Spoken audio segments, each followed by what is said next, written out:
हाय, मैं सीताराम सर, आप सभी लोगों का आरआरबी क्लासेस में स्वागत है। तो पिछले वीडियो में हम लोगों ने प्रकाश का परावर्तन देखे थे। आज हम लोग प्रकाश से संबंधित जो दर्पण होता है उसके बारे में देख लेते हैं। तो आज हम लोग पढ़ेंगे क्या? दर्पण पढ़ेंगे। क्या पढ़ेंगे? दर्पण पढ़ेंगे। तो चलते हम लोग पढ़ते हैं दर्पण। दर्पण जिसे इंग्लिश में कहते हैं मिरर। इसमें कहते हैं इसको मिरर। मिरर मीन्स क्या होता है? दर्पण। देखिए दर्पण क्या होता है? दर्पण किसी चिकने पारदर्शी माध्यम के, जो दर्पण होता है किसी चिकने पारदर्शी माध्यम के किसी एक पृष्ठ पर लाल ऑक्साइड का लेप लगा देते हैं। क्या करते हैं? उस पर लाल ऑक्साइड उस पर क्या लगाते हैं? लेप लगाते हैं। और दूसरे पृष्ठ क्या करते हैं? परावर्तक तल बनाते हैं जिससे प्रकाश का परावर्तन हो सके। जिसे मान लीजिए कि समतल दर्पण है, तो इसके एक पृष्ठ को हम क्या कर देंगे? कलई कर देंगे। क्या कर देंगे? कलई कर देंगे। लाल ऑक्साइड से क्या कर देंगे? लेप या क्या कर देंगे? कलई कर देंगे। या उत्तल दर्पण लीजिए, उत्तल दर्पण को भी हम क्या करेंगे? उस पर एक बीच में क्या कर देंगे? किसी एक तल को क्या कर देंगे? उसको कलई कर देंगे। क्या कर देंगे? कलई। यानी दर्पण चिकने पारदर्शी माध्यम के किसी एक पृष्ठ पर क्या करते हैं? कलई करते हैं और दूसरे पृष्ठ को क्या करते हैं? परावर्तक तल बनाते हैं। इसी निकाय को हम क्या कहते हैं? दर्पण कहते हैं। क्या कहते हैं? दर्पण कहते हैं। अब हम लोग यहाँ पढ़ेंगे दर्पण दो प्रकार के होते हैं। कितने प्रकार के दर्पण होते हैं? दो प्रकार के होते हैं। जो पहला दर्पण होता है उसे बोलते हैं समतल दर्पण। पहले दर्पण क्या बोलते हैं? समतल दर्पण, जिसे इंग्लिश में बोलते हैं प्लेन मिरर। और जो दूसरा जो गोलीय दर्पण, क्या बोलेंगे? गोलीय दर्पण। समतल दर्पण जो होता है यह ऐसा दर्पण, समतल दर्पण ऐसा दर्पण होता है जिसका एक पृष्ठ क्या हो? समतल हो। जो इसका परावर्तक जो परावर्तक तल होता है क्या रहना चाहिए? समतल रहना चाहिए। क्या रहना चाहिए? समतल। तो समतल दर्पण ऐसा दर्पण होता है जिसका परावर्तक तल क्या हो? समतल हो। क्या हो? समतल हो। और दूसरा पृष्ठ क्या हो? कलई हो। क्या हो? कलई हो। तो ऐसे दर्पण क्या बोलेंगे? समतल दर्पण, जिसका हम लोग प्रयोग प्रतिदिन चेहरे देखने के लिए करते हैं। समतल दर्पण का प्रयोग हम क्या करते हैं? प्रतिदिन अपना जो चेहरा है उसमें क्या करते हैं? देखने के लिए किसका प्रयोग करते हैं? तो समतल दर्पण का प्रयोग करते हैं। तो समतल दर्पण से दर्पण कुछ विशेषताएं होती है जिन्हें हम लोग देख लेते हैं, जो परीक्षा में अक्सर पूछ ले जाते हैं। तो समतल दर्पण पूछेगा कि समतल दर्पण में कैसा प्रतिबिंब बनता है। पूछेगा समतल दर्पण में कैसा प्रतिबिंब बनता है, तो क्या बोलेंगे आप लोग कि समतल दर्पण में आभासी सीधा और वस्तु क्या बनेगा? बराबर। क्या बनेगा? वस्तु के क्या बनेगा? बराबर बनेगा। तो पूछेगा कि समतल दर्पण में कैसा प्रतिबिंब बनता है, तो क्या बताएंगे आप लोग? आभासी बनेगा, सीधा बनेगा और वस्तु क्या बनेगा? बराबर बनेगा। कैसा बनेगा? आभासी, सीधा और वस्तु क्या बनेगा? बराबर बनता है। ये आपका पहला, इसकी क्या है? यह समतल दर्पण की पहली विशेषता है। अगला विशेषता देख लेते हैं, समतल दर्पण की दूसरी विशेषता। हाँ, अगर पूछेगा कि समतल दर्पण की फोकस दूरी कितनी होती है, तो क्या बताएंगे आप लोग? अनंत। समतल दर्पण की फोकस दूरी कितनी होती है? तो अनंत होती है। जो फोकस दूरी होती है समतल दर्पण की, वो कितनी होती है? अनंत होती है। कितनी होती है? अनंत। आगे देख लेते हैं, अगर मान लीजिए कभी पूछ जाए कि अगर किसी व्यक्ति को समतल दर्पण में अपना पूरा प्रतिबिंब देखना हो, अगर किसी व्यक्ति को समतल दर्पण में क्या देखना, अपना पूरा प्रतिबिंब देखना हो, तो दर्पण की लंबाई कितनी होनी चाहिए? तो आप सीधे से बोलेंगे कि जो जितनी व्यक्ति की लंबाई होती है उसका हम क्या कर देंगे? आधा कर देंगे। क्या कर देंगे? आधा कर देंगे। तो समतल दर्पण की लंबाई मान लीजिए अगर कोई व्यक्ति 6 फुट का है। कितने फुट का है? अगर 6 फुट का है तो पूछेगा कि समतल दर्पण की लंबाई कितनी होगी, तो क्या बताएंगे? उसका आधा कर देंगे। 6 का आधा कितना होगा? 3 होगा। तो वही होगा, दर्पण की लंबाई पूछेगा, तो क्या बताएंगे? जो व्यक्ति की लंबाई होगी या वस्तु की लंबाई की क्या होगी? आधी होगी।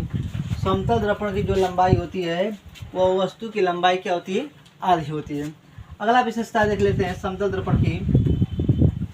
आगे देख लेते हैं, अगर मान लीजिए समतल दर्पण में अगर मान लीजिए कोई व्यक्ति है वो v मीटर प्रति सेकेंड के वेग से दौड़ता है। कितने मीटर?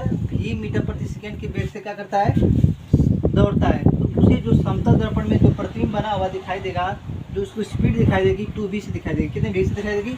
2v से। यानी अगर कोई व्यक्ति 20 मीटर प्रति सेकेंड के वेग से दौड़ रहा है तो उसे समतल दर्पण में कितनी दिखाई देगी? 40 मीटर प्रति सेकेंड के। कितने दिखाई देगी? 40 मीटर प्रति सेकेंड के वेग से वो उसमें जो है कि दौड़ता हुआ क्या होगा, प्रतीत होगा। अगला कंडीशन देख लेते हैं, अगर 5 इसका विशेषता 5 विशेषता है कि देखिए समतल दर्पण को थीटा कोण से घुमा दे। कितना कोण से घुमा दे? थीटा कोण से। तो जो परावर्तित किरण होगी कितने कोण से घूम जाएगी? 2 थीटा से। अगर मान लीजिए कोई कोण है तो उसको समतल दर्पण को थीटा कोण से घुमा दे, जो परावर्तित किरण कितनी होगी? 2 थीटा से क्या हो जाएगी? कोण से घूम जाएगी। मान लीजिए कि अगर 20 अंश से घूम रहा है तो उसमें कितना दिखाई देगा? 40 अंश से। कितना दिखाई देगा?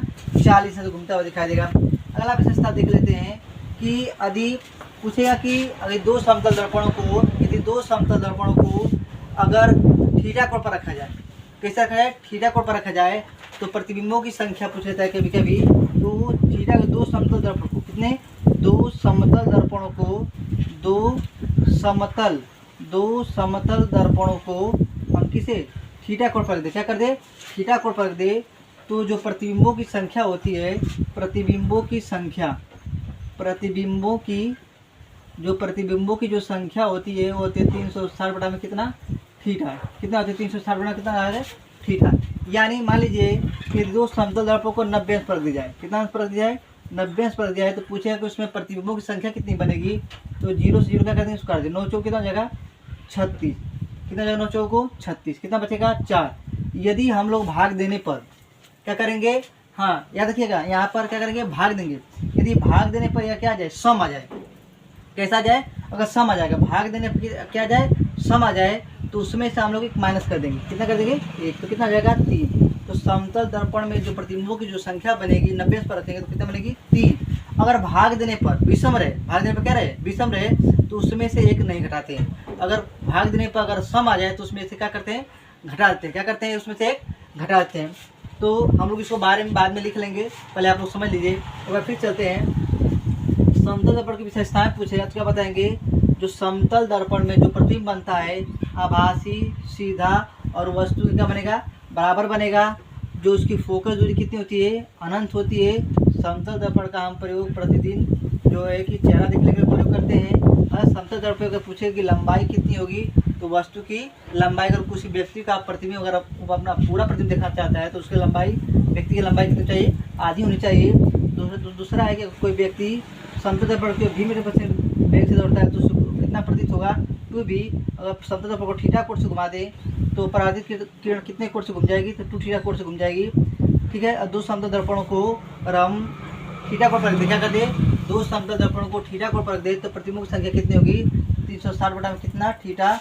और भाग देने पर सम संख्या है तो ये घटा देंगे। अगर भाग देने पर विषम संख्या है तो हम लोग क्या करेंगे? उसमें से एक नहीं घटाएंगे। क्या करेंगे? एक उसमें से नहीं घटाएंगे। दर्पण है, इसको हम लोग अच्छे से क्या कर रहे हैं? लिख कर तब हम आगे क्या चल रहे हैं? गोलीय दर्पण पर हम लोग चल रहे हैं। तो इनको अच्छे से लिख लेते हैं।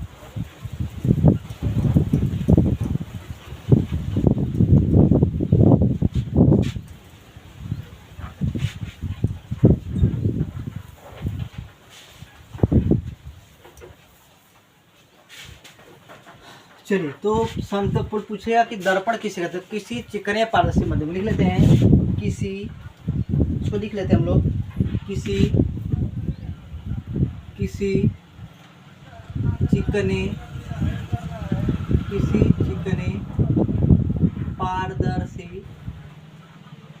चिकने पारदर्शी माध्यम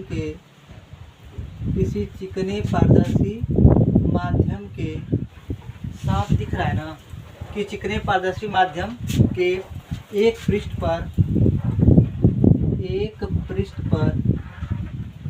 किसी चिकने पारदर्शी माध्यम के एक पृष्ठ पर कलई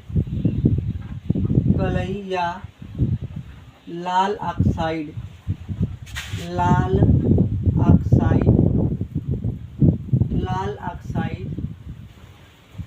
लाल ऑक्साइड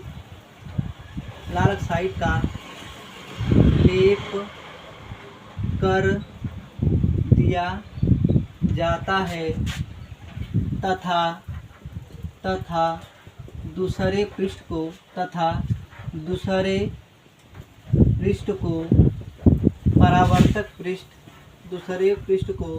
परावर्तक पृष्ठ बना दिया जाता है।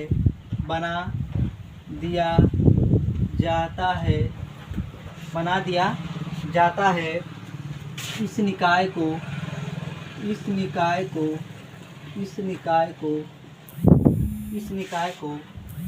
दर्पण कहते हैं। इस निकाय का कहते हैं दर्पण कहते हैं। कोई भी दर्पण लीजिए, उसका एक पृष्ठ क्या कर देंगे, गलई कर देंगे, और दूसरा पृष्ठ क्या कर देंगे, परावर्तक कर देंगे। उसी को हम क्या बोलेंगे, दर्पण बोलेंगे। क्या बोलेंगे, उसको दर्पण बोलेंगे। अब हम लोग पढ़े हैं कि गोलीय दर्पण जो होता है, जो दर्पण होता है दो प्रकार के होते हैं। दर्पण कितने प्रकार के होते हैं, दो प्रकार के होते हैं। जो पहला दर्पण होता है, दर्पण कितने प्रकार के होते हैं, दो प्रकार के होते हैं। जो पहला दर्पण होता है उसे बोलते हैं क्या, समतल दर्पण। और दूसरे दर्पण को बोलते हैं गोलीय दर्पण। क्या बोलेंगे इसको, गोलीय दर्पण। जो समतल दर्पण प्लेन मिरर कहते हैं। क्या कहते हैं इसको, प्लेन मिरर। क्या इसको बोलते हैं, प्लेन मिरर। इसको बोलते हैं spherical mirror, SPHERICAL, spherical mirror. पहला क्या बोलेंगे, समतल दर्पण। हंसने की बात नहीं है, चलिए देखिए जो समतल दर्पण को क्या कहेंगे, प्लेन मिरर। गोलीय दर्पण को क्या बोलेंगे, स्फेरिकल मिरर बोलेंगे। देखिए समतल दर्पण, अभी बताएं समतल दर्पण। पूछा समतल दर्पण किसे कहते हैं, तो आप बताइएगा कि ऐसा दर्पण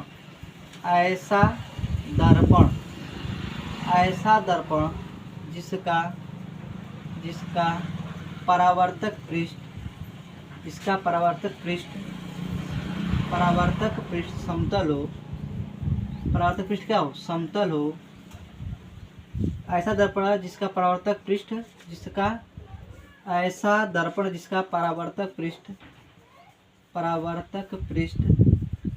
क्या हो, समतल हो। क्या हो, समतल हो, तो उसे समतल दर्पण कहते हैं। क्या कहते हैं, समतल दर्पण कहते हैं। तो समतल दर्पण की कुछ विशेषताएं लिख लेते हैं हम लोग। तो इसको आप लोग लिख लीजिए, तो हम लोग आगे फिर बढ़ते हैं। चलते हैं समतल दर्पण की विशेषताएं। समतल दर्पण की विशेषताएं। समतल दर्पण क्या विशेषताएं, इसकी पहली विशेषता देखते हैं। पहला क्वेश्चन पूछेगा कि समतल दर्पण में प्रतिबिंब कैसा बनता है, किस प्रकृति का बनता है। ठीक है ना, पूछेगा समतल दर्पण की प्रकृति बताइए, या समतल दर्पण में प्रतिबिंब कैसा बनता है। क्या बोलेंगे, समतल दर्पण में जो प्रतिबिंब बनता है, पहला तो आभासी बनेगा, सीधा बनेगा, और वस्तु क्या बनेगा, बराबर बनेगा। यानी जितनी दूरी पर प्रतिबिंब बनेगा उतनी दूरी पर क्या रखेंगे, हम वस्तु को रखेंगे। जितनी दूरी पर उसके पीछे प्रतिबिंब बनेगा उसके आगे हम क्या करेंगे, हम लोग दर्पण। यानी मतलब कि अगर जितना मान लीजिए दर्पण है, इतनी दूरी पर क्या करेंगे, अगर वस्तु रखते हैं उतनी पीछे क्या बनता है, प्रतिबिंब बनता है। ठीक है, तो पहला पॉइंट है कि मुझे समतल दर्पण में प्रतिबिंब कैसे बनता है, क्या बताएंगे। समतल दर्पण में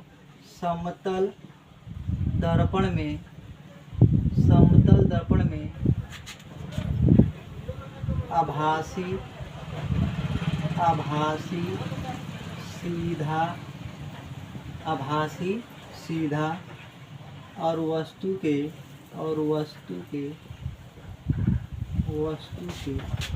बराबर प्रतिबिंब बनता है। इसके पहले विशेषता नंबर 2 देख लेते हैं। पूछता है कि समतल दर्पण की फोकस दूरी कितनी होती है।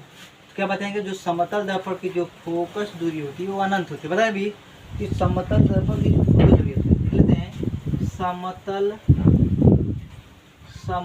दर्पण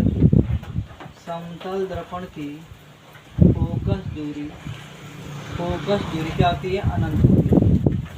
अनंत होती है। पूछेगा कि समतल दर्पण की फोकस दूरी कितनी होती है, तो क्या बताएंगे? समतल दर्पण की फोकस दूरी अनंत होती है। अगली विशेषता हम लोग देख लेते हैं। अगली विशेषता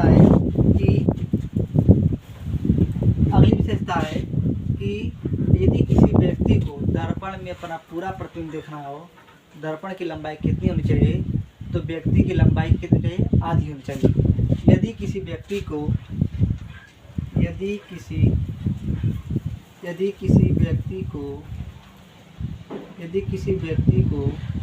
दर्पण में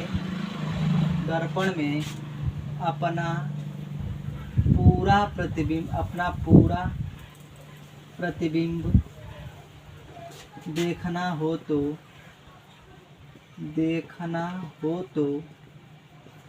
हो तो दर्पण की लंबाई व्यक्ति की लंबाई की क्या होती है? आधी होती है। क्या होती है? व्यक्ति की आधी होती है। इसको लंबाई समझ लो, मत समझिएगा। इसका आप क्या समझिए? लंबाई समझिएगा। ठीक है। जैसे अर्थात इसको हम बोल सकते हैं, अर्थात जो दर्पण की लंबाई होगी,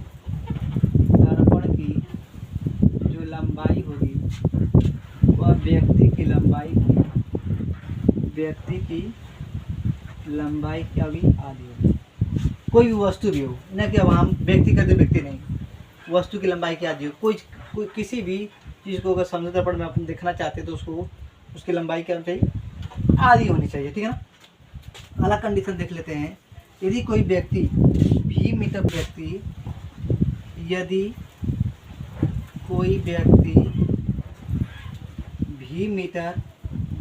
प्रति सेकेंड के वेग से दर्पण की ओर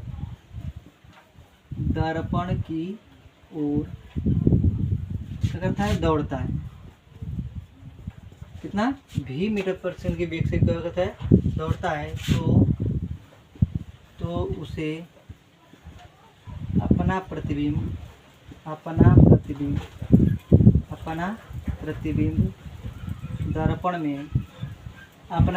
दर्पण में 2 भी मीटर प्रति सेकेंड के वेग से दौड़ता हुआ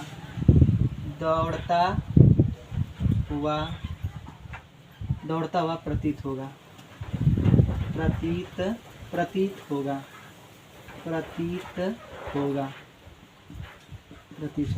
ठीक है ना। आगे चलते हैं हम लोग अगला पॉइंट पे चलते हैं हम लोग। यदि किसी दर्पण को थीटा कोण से घुमाया जाए, बताए ना, यदि किसी समतल दर्पण को क्या करते हैं? थीटा कोण से घुमाते हैं।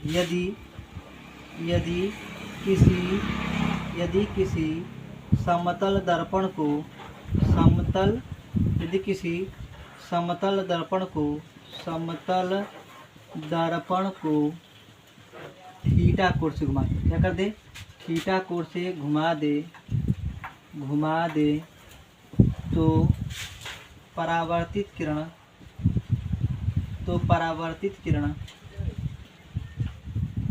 2 थीटा कोण से घूम जाए। देख लेते हैं। जिसे मान लीजिए हम बात कर रहे हैं, यदि दर्पण की लंबाई, जिसे मान लीजिए कभी बताएं कि व्यक्ति अगर मान लीजिए 10 फुट का है, व्यक्ति 10 फुट का है, तो पूछेगा कि दर्पण की लंबाई कितनी होगी? तो क्या बताएंगे? व्यक्ति की जो लंबाई होगी उसमें हम 2 का क्या कर देंगे? भाग देंगे। जैसे 10 फुट का है तो व्यक्ति की जो दर्पण की जो लंबाई होगी 5 फुट की हो जाएगी। कितनी हो जाएगी? 5 फुट की।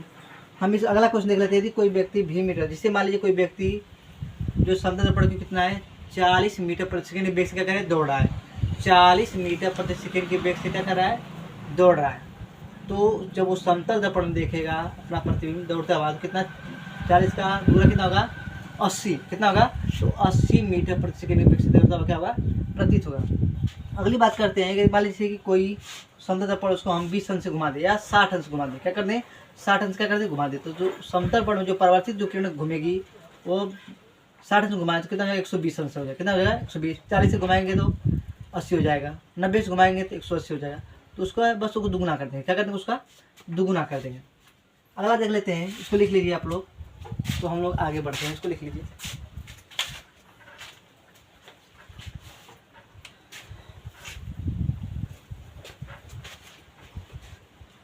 दिख रहा है ना आप लोग को?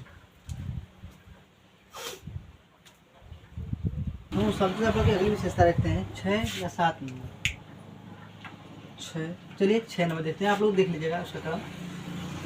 अगला क्वेश्चन, अगर मान लीजिए दो समतल दर्पण पूछेगा कि यदि दो समतल दर्पणों को थीटा कोण पर रख दे, क्या कर दे, यदि दो समतल दर्पणों को थीटा कोण पर रख दे तो उनके बीच बने प्रतिबिंबों की संख्या कितनी होगी। देखिए क्या करेंगे। यदि दो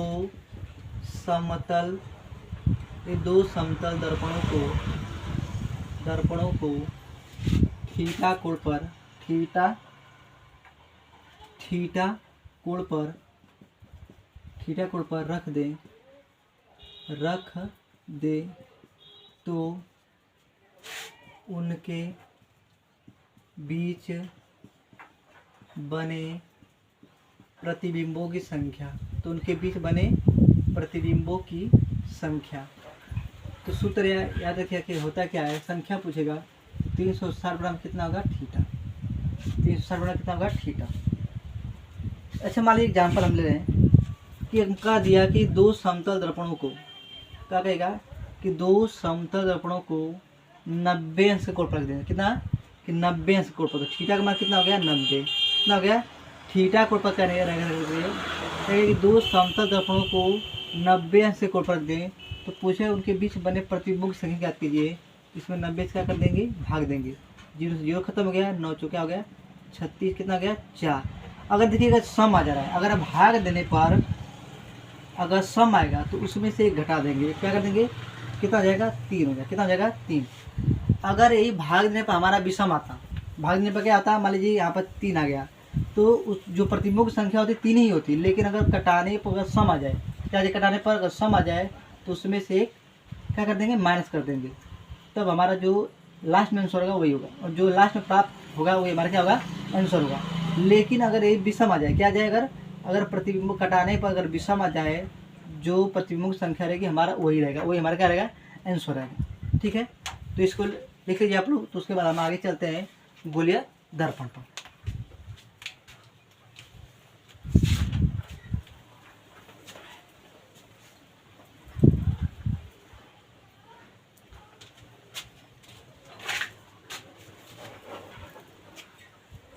हो गया, तो हम लोग आगे चलते हैं क्या गोलीय दर्पण पर।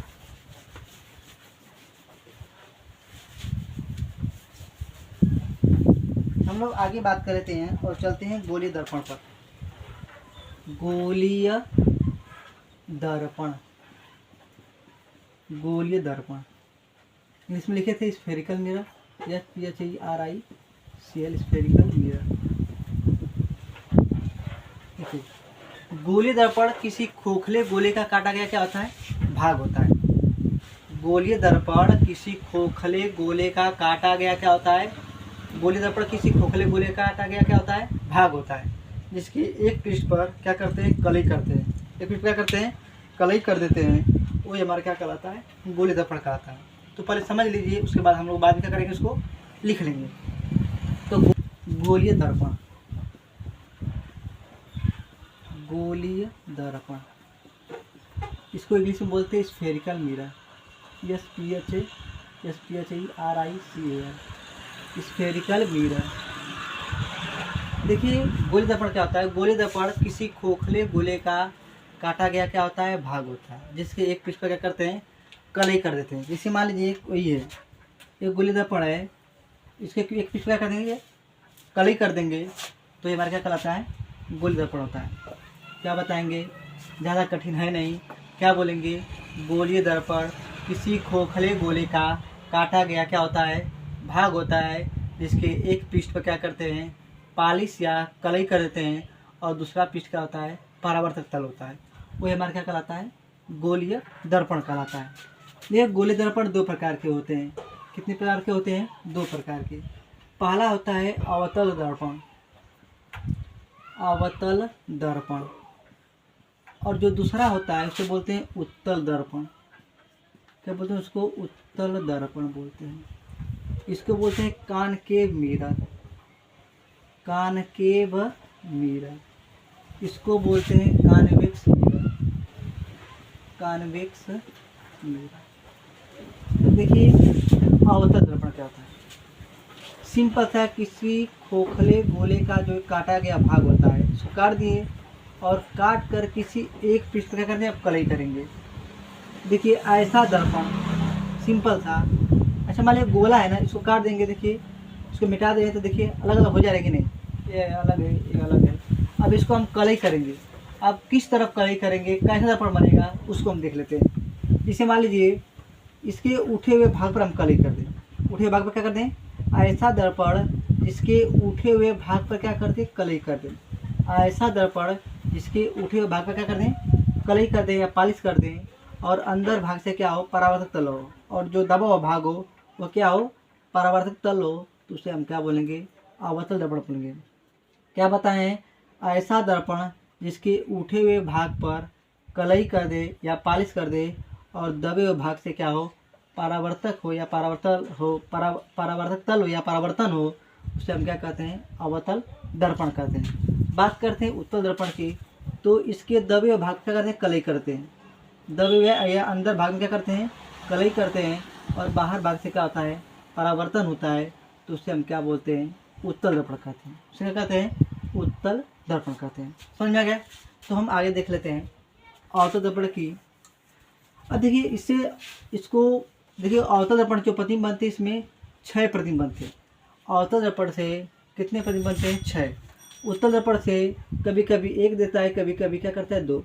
वैसे मुख्य रूप से कितना बनता है, उत्तल दर्पण से प्रतिबिंब बनता है 1। अगर मान लिया अनंत पर रखेंगे तो फोकस बनेगा। अगर अनंत और दर्पण के बीच में रखेंगे तो फोकस और ध्रुव के बीच में बनेगा। ठीक है, तो लगभग इसमें एक ही पूछता है, कभी कभी उत्तल दर्पण से कितना प्रतिबिंब बनता है, 1 ही बनता है। 2 कभी कभी 1 या कभी कभी क्या करते हैं, 2, लेकिन बात एक ही होती है। आप दर्पण के सामने, उत्तल दर्पण के सामने कहीं भी वस्तु रखिए तो फोकस और ध्रुव के बीच बनेगा। ठीक है ना? आगे देख लेते हैं हम लोग उत्तल दर्पण के बारे में। जो उत्तल दर्पण होता है, अब देखिए उत्तल दर्पण समझने से पहले हम लोग क्या करेंगे कि इसमें प्रतिबिंब बनने के नियम सीखिए। तो देखिए प्रतिबिंब बनने के जो नियम, उत्तल अवतल दर्पण से चाहे किसी भी दर्पण से प्रतिबिंब बनने के नियम हमको आना चाहिए। अगर आपको नहीं समझ में, अगर नहीं आ रहा है तो आप 6 प्रतिबिंब या 7 प्रतिबिंब क्या करेंगे, नहीं बना पाएंगे। तो हम लोग सबसे पहले देख लेते हैं प्रतिबिंब बनने के नियम। तो दर्पण से हम अवतल की बात नहीं कर रहे, बस दर्पण से प्रतिबिंब बनने के नियम। हम अवतल दर्पण से प्रतिबिंब नहीं बना रहे, बस दर्पण से प्रतिबिंब बनने के नियम देख रहे हैं। दर्पण से प्रतिबिंब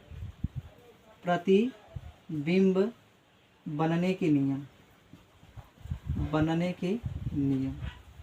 ये समतल, देखिए अवतल दर्पण से प्रतिबिंब बनने के नियम। पहला क्या होता है कि यदि प्रकाश की किरण, मान लीजिए दर्पण है ना, तो अगर इसको मान लीजिए थोड़ा सा हम लोग ऐसा करते हैं कि दो दर्पण संबंधित कुछ परिभाषाएं देख लेते हैं। ठीक है ना? क्योंकि अगर हम परिभाषा नहीं देख पाएंगे तो ये दर्पण बनाना थोड़ा समस्या हो जाएगी। तो कुछ हम लोग आगे बढ़कर दर्पण से संबंधित क्या करते हैं, कुछ परिभाषाएं वहीं पर देख लेंगे। इसको हटाते हैं थोड़ा सा।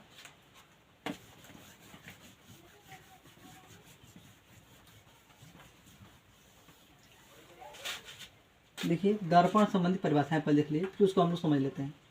दर्पण से संबंधित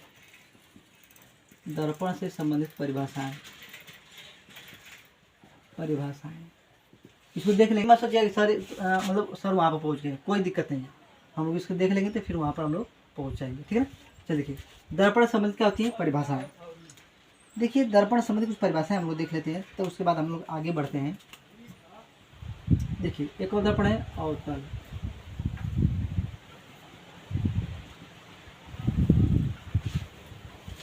इसको देख बोलते हैं द्वारक। यमन को क्या बोलेंगे, द्वारक बोलेंगे। क्या बोलेंगे, द्वारक। परिभाषाएं आपको लिख लीजिएगा। परिभाषाएं कभी कभी पूछे जाते हैं, बस आप लोग यहीं पर अच्छे समझ लीजिए, उसको लिखने की कोई ज़रूरत नहीं है। आप समझ कर या सुनकर उसको लिख लीजिएगा। देखिए होता क्या है, पूछेगा इसमें ध्रुव पूछता है, क्या पूछता है, ध्रुव पूछेगा कि पोल किसे कहते हैं, ध्रुव किसे कहते हैं। देखिए दर्पण के मध्य बिंदु, दर्पण के मध्य बिंदु को क्या कहते हैं, ध्रुव कहते हैं।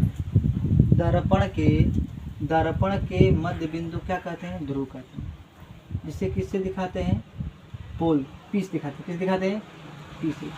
दर्पण के मध्य बिंदु को क्या कहते हैं, ध्रुव। देखिए परिभाषा रखने की कोशिश करिए, आराम से याद कर लीजिए, ठीक है ना, देख लीजिए, याद हो जाएगा हमेशा के लिए, आप भूलेंगे नहीं कभी। दर्पण का जो मध्य बिंदु होता है उसी को हम क्या कहते हैं, ध्रुव, जिससे हम किसे दिखाते हैं, पी से। क्लियर है।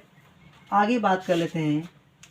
एक इसमें आता है, एक मान लीजिए यहाँ पर कोई भी दर्पण काटेंगे आप उसका केंद्र बनेगा, ये आपका वक्रता केंद्र उसको कहते हैं, क्या कहते हैं, वक्रता केंद्र कहते हैं। इसको बात कर लेते हैं। अब अगला हम बात कर लेते हैं मुख्य अक्ष की, मुख्य अक्ष की बात कर लेते हैं। देखिए मुख्य अक्ष क्या होता है, प्रिंसिपल एक्सिस। देखिए होता क्या है, वक्रता केंद्र और ध्रुव को मिलाने वाली रेखा, वक्रता केंद्र और ध्रुव को मिलाने वाली रेखा, इसको भी देखना पड़ता है कि नहीं, माइक भी कहीं गड़बड़ हुआ कि नहीं गड़बड़ हुआ। चलिए ये भी गिर जा रहा है। चलिए देखें, दर्पण के मध्य बिंदु को, दर्पण के जो दर्पण का जो मध्य बिंदु होता है उसे हम क्या कहते हैं, ध्रुव। इसे किसे दिखाते हैं, पी से। बात कर रहे हैं मुख्य अक्ष, ये जो होता है इसको बोलते हैं मुख्य अक्ष बोलते हैं। क्या बोलते हैं इसको, मुख्य अक्ष बोलते हैं। मुख्य अक्ष होता क्या है, वक्रता केंद्र और ध्रुव को, वक्रता केंद्र और ध्रुव को जो मिलाने वाली रेखा होती है उसी को हम क्या कहते हैं, मुख्य अक्ष कहते हैं। वक्रता केंद्र और ध्रुव को जो मिला ये रेखा उसको क्या कहते हैं, मुख्य अक्ष कर रहे हैं। ठीक है। अगली हम बात कर रहे हैं फोकस की। किसकी बात कर रहे हैं, फोकस की। ठीक है, फोकस की बात कर रहे थे। देखिए मुख्य अक्ष के समांतर चलने वाली जो प्रकाश किरणें होती है, मुख्य अक्ष के समांतर जो चलने वाली प्रकाश किरण होती है, दर्पण से परावर्तन के बाद या दर्पण से टकराने के बाद मुख्य अक्ष के जिस बिंदु पर मिलती है या काटती है, मुख्य अक्ष के जिस बिंदु पर क्या करती है, मिलती है या क्या करती है, काटती है, तो उस बिंदु को हम क्या कहते हैं, फोकस। क्या कहते हैं उसको, फोकस। इसे किससे दिखाते हैं, यफ से। किससे दिखाते हैं इसको, इसको हम दिखाते हैं यफ से। किससे दिखाते हैं, यफ से। ठीक है, थोड़ा रुकना पड़ता है, रास्ते में थोड़ा सा गाड़ियाँ चलती रहती हैं। चलिए क्या बोले हैं, मुख्य अक्ष के समांतर चलने वाली प्रकाश की किरणें दर्पण से टकराने के बाद मुख्य अक्ष के जिस बिंदु पर, मुख्य अक्ष के जिस बिंदु पर मिलती है उसे क्या कहेंगे, फोकस कहेंगे। क्या है फोकस की, देखिए फोकस की बात कर रहे हैं। अगला फोकस की, देखिए मुख्य अक्ष के समांतर चलने वाली प्रकाश की किरणें, देखिए मुख्य अक्ष के समांतर चले ना, मुख्य अक्ष के समांतर चलने वाली प्रकाश की किरणें दर्पण से परावर्तन के बाद या दर्पण से टकराने के बाद मुख्य अक्ष को जिस बिंदु पर क्या करती है, काटती है, उस बिंदु को क्या कहते हैं, फोकस करते हैं। क्या करते हैं, फोकस। मुझे उत्तल में तो सेम बस क्या काटती हुई क्या होती है, प्रतीत होती है, उसी को हम क्या कहते हैं, फोकस कहते हैं। अगली बात कर लेते हैं वक्रता केंद्र की। इसकी बात करते हैं, वक्रता केंद्र की बात करते हैं। वक्रता केंद्र, देखिए वक्रता केंद्र क्या होता है, गोलीय दर्पण जिस खोखले गोले का काटा गया भाग होता है, बताया था ना, गोलीय दर्पण जिस खोखले गोले का क्या काटा गया भाग होता है उसके केंद्र को, उसके केंद्र को ही क्या कहते हैं, वक्रता केंद्र कहते हैं। क्या कहते हैं, वक्रता केंद्र कहते हैं। ठीक है, सेंटर ऑफ कर्वेचर क्या कहेंगे उसको, सेंटर ऑफ क्या कहेंगे, कर्वेचर कहेंगे। ठीक है ना। क्या बताएं कि पूछेगा कि वक्रता केंद्र किसे कहते हैं, तो क्या बताएंगे, सिंपल सा परिभाषा है, गोलीय दर्पण जिस खोखले गोले का काटा गया भाग होता है उसका जो केंद्र होता है उसी को हम क्या कहते हैं, वक्रता केंद्र कहते हैं। क्लियर है। आगे देख लेते हैं वक्रता त्रिज्या। क्या देख लेते हैं, वक्रता त्रिज्या देख लेते हैं। वक्रता त्रिज्या, वक्रता त्रिज्या देख लेते हैं। देखिए वक्रता त्रिज्या क्या होती है। गोलीय दर्पण जिस खोखले गोले का काटा गया क्या होता है, भाग होता है, उसकी त्रिज्या को ही, देखिए कोई भी गोलीय दर्पण काटा जाएगा ना तो उसका तो कोई त्रिज्या होगा जरूर। तो इसका जो त्रिज्या आता है, ये बीच में काटेंगे तो उसका कोई त्रिज्या होगा ना, उसी को हम क्या बोलेंगे, वक्रता त्रिज्या। तो गोलीय दर्पण जिस खोखले गोले का काटा गया क्या होता है, भाग होता है, उसकी त्रिज्या को क्या कहते हैं, वक्रता त्रिज्या कहते हैं। इससे इसको दिखाते हैं किसे, सी से, उसको दिखाते हैं क्या, आर से। तो देखते हैं कर्वेचर आपका, रेडियस आप क्या बोलेंगे, इसको वो क्या बोलेंगे, सेंटर ऑफ कर्वेचर। इसको क्या कहते हैं, वक्रता त्रिज्या। इसको बोलेंगे क्या, सेंटर ऑफ कर्वेचर। इसको क्या बोलेंगे, रेडियस ऑफ कर्वेचर। ठीक है ना। एक बार फिर इन्हें हम लोग देख लेते हैं शुरू से। पूछा ध्रुव किसे कहते हैं, तो दर्पण के मध्य बिंदु को क्या कहते हैं, ध्रुव कहते हैं। ध्रुव और वक्रता केंद्र को मिलाने वाली रेखा क्या कहलाती है, मुख्य अक्ष कहलाती है। फोकस, मुख्य अक्ष के समांतर चलने वाली प्रकाश की किरणें दर्पण से टकराने के बाद मुख्य अक्ष जिस बिंदु पर काटती है या काटती हुई क्या होती है, प्रतीत होती है, उसे क्या कहते हैं, फोकस। पूछे वक्रता केंद्र किसे कहते हैं, तो गोलीय दर्पण जिस खोखले गोले का काटा गया क्या होता है, भाग होता है, उसके केंद्र को क्या बोलते हैं, वक्रता केंद्र बोलते हैं। अगला देख लेते हैं वक्रता त्रिज्या। तो गोलीय दर्पण जिस खोखले गोले का काटा गया क्या होता है, भाग होता है, उसकी त्रिज्या क्या बोलते हैं, वक्रता त्रिज्या बोलते हैं। क्लियर है। अब लोग अगला देख लेते हैं, परिभाषाएं बस लिख लीजिएगा, ठीक है ना। परिभाषाएं पेपर में उतना आता नहीं कभी, तो आप चाहे तो लिख लीजिएगा, ठीक है ना। आगे देख लेते हैं हम लोग प्रतिबिंब बनने के नियम। आगे हम लोग देख लेते हैं प्रतिबिंब बनने के नियम। प्रतिबिंब बनने के नियम, प्रतिबिंब बनने के नियम, कि दर्पण से कैसे प्रतिबिंब बनते हैं, उनको हमको याद रहना चाहिए, तभी हम लोग 6 या 7 प्रतिबिंब क्या कर सकते हैं, बना सकते हैं। देखते हैं प्रतिबिंब बनने के जो नियम है, आगे हम लोग देखते हैं, ठीक है।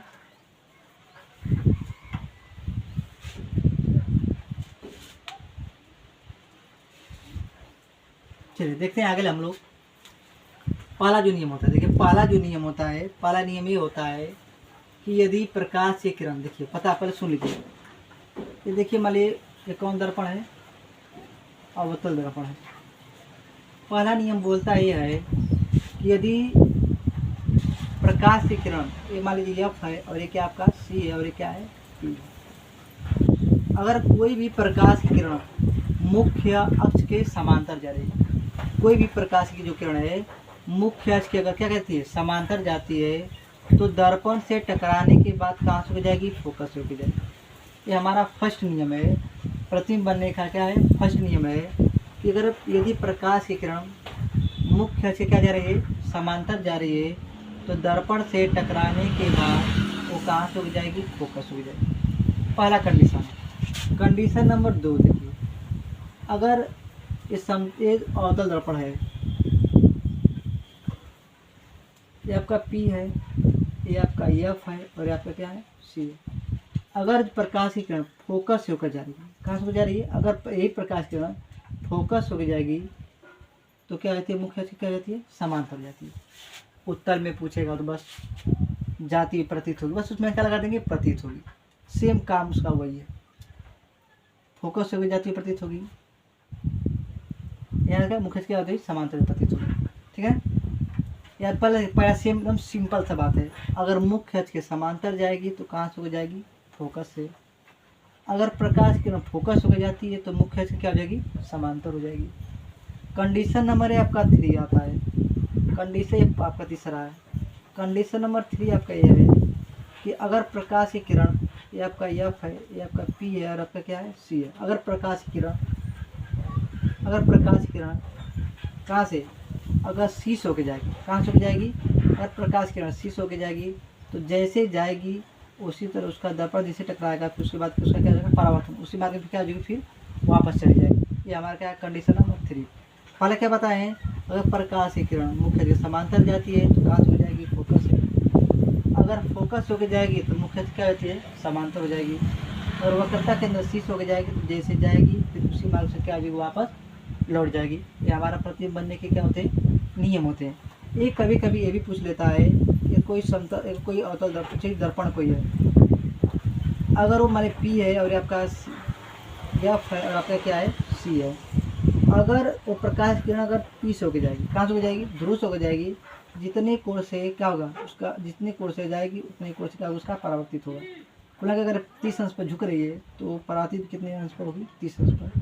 तो हमको मेन 3 याद रखना चाहिए कि हमारे क्या होते हैं, कुछ नियम होते हैं, तभी हम लोग अवतल दर्पण से क्या करेंगे, प्रतिबिंब बनाएंगे। तो कल वाले वीडियो में हम लोग क्या करेंगे कि उत्तल से और अवतल से हम कल क्या करेंगे, छः क्या करेंगे, 6 अवतल से और एक क्या बनेंगे उत्तल से दर्पण से क्या बनेंगे हम लोग, प्रतिबिंब बनाएंगे। तो आज के लिए बस इतना ही। यदि आपको वीडियो अच्छी लगी हो तो लाइक कीजिए, सब्सक्राइब कीजिएगा और ज़्यादा देखा इसको शेयर कीजिएगा। धन्यवाद।